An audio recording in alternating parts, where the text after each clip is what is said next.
Grab your coffee. It's time for an episode of Chit Chat with the Queer and Creative. I'm your host, Melissa Da Silva. Welcome, Chit Chatters. Thank you so much for joining me today. You know, we all have dreams, but most of us have a fear around following them. Sometimes that fear prevents people from being their authentic selves and figuring out how to achieve these dreams or goals that we think about all the time. To share a little bit about myself, I woke up today in paradise. I have always wanted to live in a place that was always summer, calm, and close to the beach. Very different to the way of life I had in New England. They say there are 4 seasons in New England, but I believe that there are 2. And that is summer, that is about 3 months long, and winter, which is pretty much the rest of the summer. So that really means to me is that 3 months of happy time for Melissa, and the rest of the year is depressed, always cold, waiting for summer Melissa. So I knew that I needed some place where I wanted to live that was different. And it just needed to be something that really spoke to my soul. And it couldn't just be for 1 week out of the year for vacation. It needed to be longer. About 3 years ago, I decided I was going to figure out a way to move to Puerto Rico. And I got this idea planted in my brain from another podcast, good friend John Lee Dumas. He has the podcast EO on Fire, and he always talks about Puerto Rico and how amazing it was.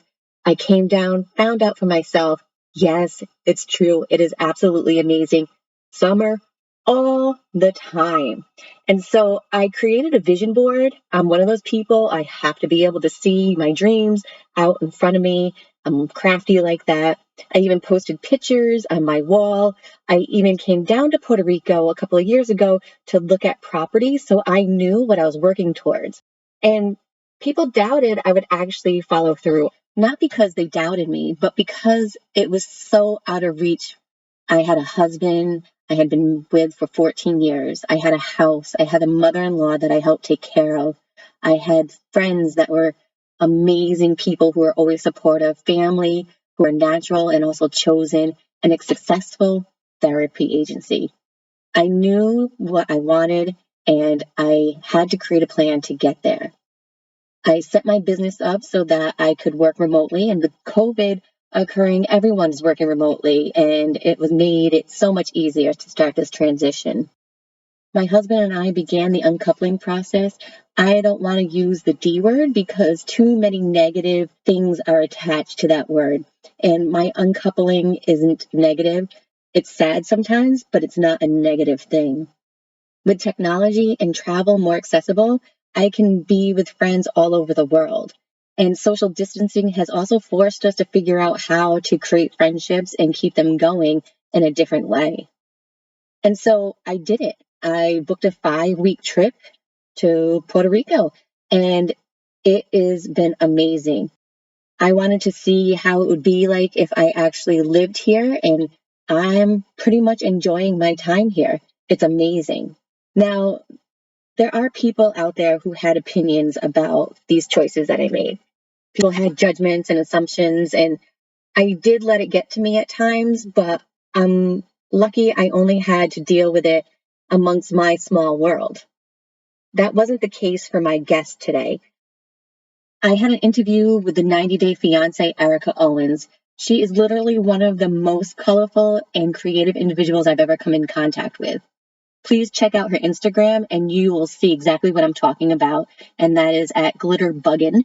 And she and her girlfriend were the first same-gender couple featured on 90-day fiancé.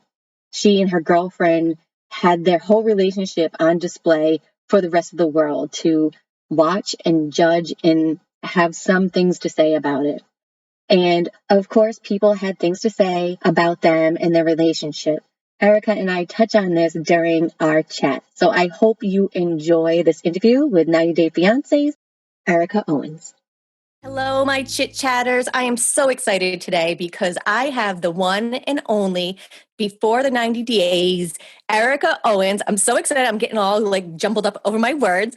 Thank you so much, Erika. Now, if you don't know who Erika is, she is the beautiful, colorful person that was on the recent episodes of Before the 90 Days. And you were also one of the first same sex couples that were on TLC's 90 Day Fiancé, which I didn't even realize that until like I just assumed that this was not the first time, but this is the first time. So congratulations. So Thank you. introduce yourself a little bit because I have not done that any justice. Yeah. Hey. I mean, you like summed it up pretty well. We are the first, same-sex couple that has been on the show. There's a lot, of course, that isn't really included because it focused more on our story instead of us kind of like as individual people. So, I mean, you got the colorful part right. You got most of it in there, but I'm sure there's still a lot that you can learn about me. And I think that's what we're going to do. So, Yeah. And so you're a professional photographer by day? I am, yeah. So I've been full-time for like 3 or 4 years now. So that's cool. Wow.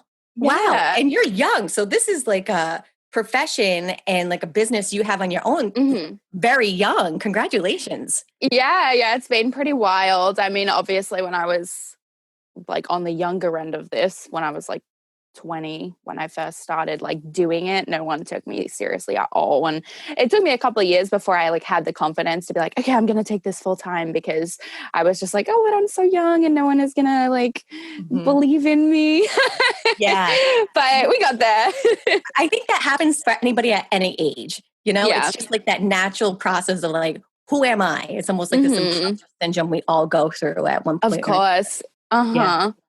So one of the things that you had to experience when you were on the show is that you came out to your family as being Mhm. bisexual, to your family and the rest of the world. Most people are Yeah. frightened just to come out to their family, but you like took it one step further and was like, I am going to let everybody know.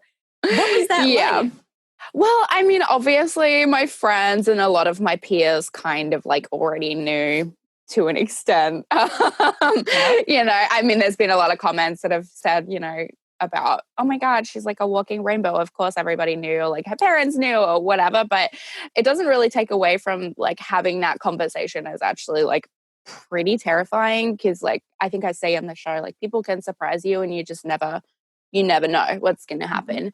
So, I mean, it was pretty wild, but I've always kind of been someone that doesn't do things in halves. So I'm like, well, Mhm. if I'm going to do it, I might as well, I might as well do it like this. And I love your father's response was, does anybody want more rice?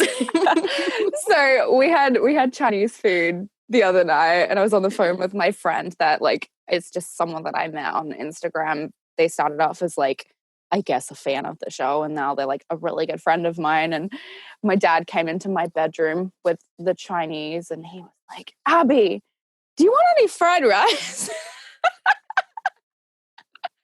It was so funny. And it's like his running joke now is that, yeah, like anyone wants some fried rice, he went through like the bottle, like, oh my God, do you know what a bottle is? No. What Oh. is that? It's like a drive-through alcohol store.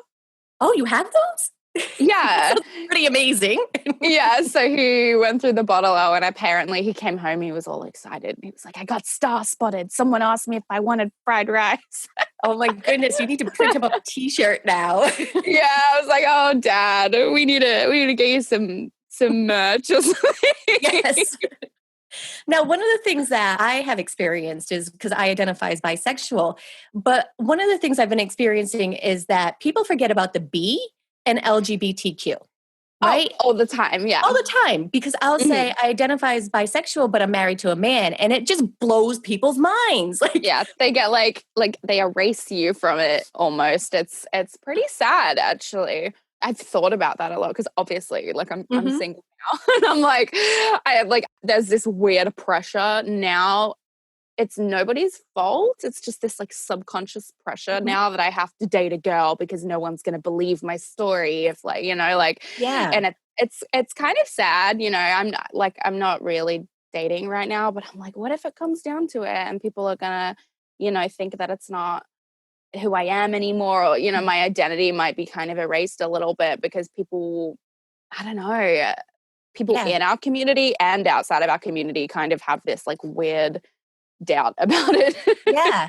And I think that came into play with the show too, of like, oh, these two are just faking it or Yeah, anything like that. And it's like, if you that's a do thing, yeah. decide to partner with a male, then it's going to be like, oh, see, we knew it. Yeah. We knew it. Uh-huh. And I Yeah. think honestly, like, I think that maybe like Steph probably feels the same way. We probably are both Yeah. like, okay, well, I guess we have to be gay now because like otherwise no one's gonna believe us, you know, like it's crazy because you know, there's a lot of comments, not sadly, I mean, not sadly, but like sadly Steph gets a lot of it Yeah. more than I do, and it's, you know, it sucks because it's Mm-hmm. like, oh, I have pink and purple hair, so people aren't going to be dicks to me, like really, but Mm-hmm.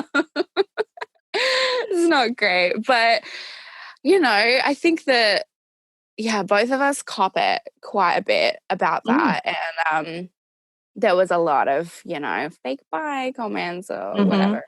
Yeah. Kind of And I've worked with reality stars in the past when they've come off of the show. And a lot of people who don't know the reality world don't realize that producers will cut scenes to create a character in the show uh-huh. because a story is created of certain characters, right? Mm-hmm. And a lot of times people don't realize that. And so then the person they've created, the villain, ends up getting all this shit from people who don't realize, like, that isn't really the person. And have you found that maybe people don't really see who you really are because of maybe some of the edits or some of the stuff that's been online? Honestly, and like it feels like kind of weird to say, but I don't really get a lot of hate. I mean, it's great, but it almost feels like a dick thing to say because like I know a lot of our cast does, and I mean I get a small amount, but it's nothing compared to some of the stuff I have seen from some of the other cast members, and it is very sad. But you know, of course, there are things in the show that I'm like, hold on, wait, like, but Mhm. it's nothing crazy. Like, there's nothing that I've looked at. I mean, other than the whole like Erika sleeps with all her friends thing, you know, but Yeah. I wouldn't really consider that an edit. I would just consider that as just like something that was Something a misunderstood. lot of people do. Yeah. Honestly. Well, I mean, we're queer, so Exactly. like I was thinking, I don't think I know anyone that's in like a queer friendship circle of any kind that hasn't at least made out with one of their friends. Exactly. And so I know for some people, like if you get 50 pieces of like love mail and stuff, but you get that one asshole that sends you something, how do you deal with that?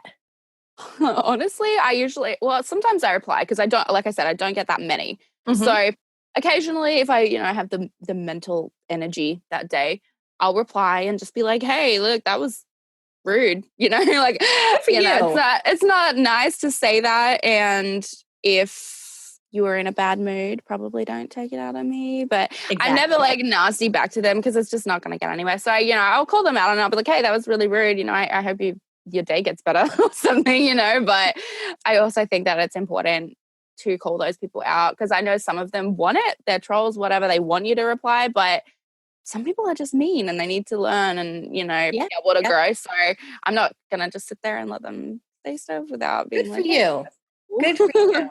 And I think that's a lesson for other people too, who maybe not on reality shows or in the spotlight Oh, anymore. yeah. Like, you know, Stand up for yourself. exactly. Saying like, yo, Yeah. that was rude. Like Yeah. if you've taken Yeah. And the there's time, nothing wrong with that to say, yeah. hey, that's rude. You don't have to be a dick if you're standing up for yourself. You can just be like, hey, look, Yeah. that wasn't very nice. Mm-hmm. I know And that. thanks for watching the show. Yeah. Thanks. So where are we going to see you in the future? Well, currently we're kind of stuck in this weird limbo of like nobody knowing what's going to happen right now. I mean, of course, we have B90 Strikes Back, which is starting today. And what is that? B90 Strikes Back. It's like we strike back at, at the people that's, you know, have said stuff about us online, or, you know, I've found that a lot of the stuff that I'm getting it's not like super mean stuff. It's just it's almost like commentary. It's like we get pillow talk, but on our own segments, basically. So that's cool. Interesting. So today I read a comment that you fart rainbows.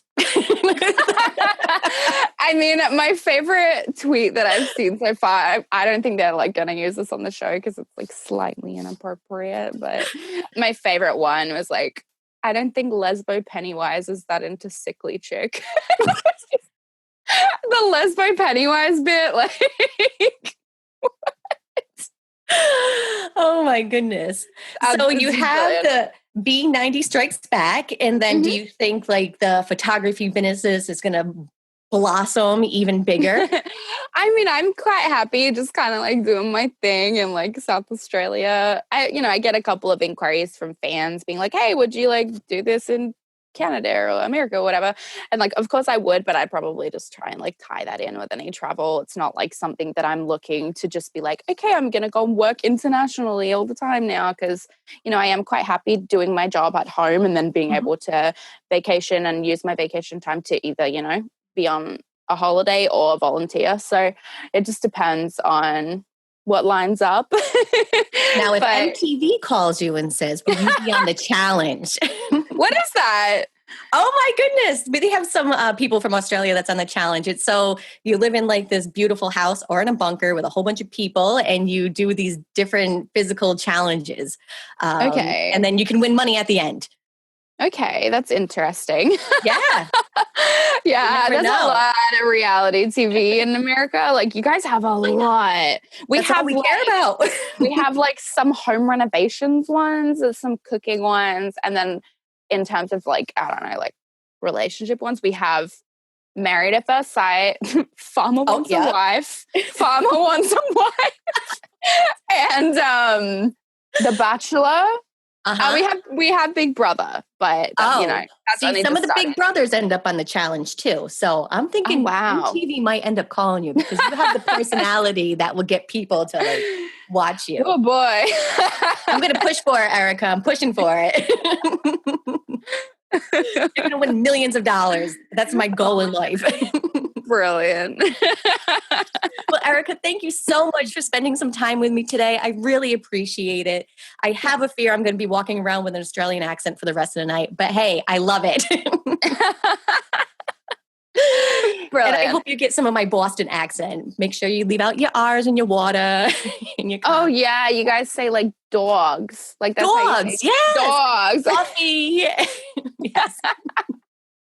We have a very interesting accent. Yeah, it's definitely interesting. Well, thank you so much. And I hope nothing but the best for you. And I look forward to watching you on B90 Strikes Back. What a wonderful individual she is. Now remember to follow her on all her social media, watch the show, and send her lots of love. If you are looking to make a transformation in your life and you need some guidance, let's chat. Go to melissadasilva.com and sign up for one of my free consultation appointments. So until next time, keep being amazing and living your truth. Love you. Bye-bye.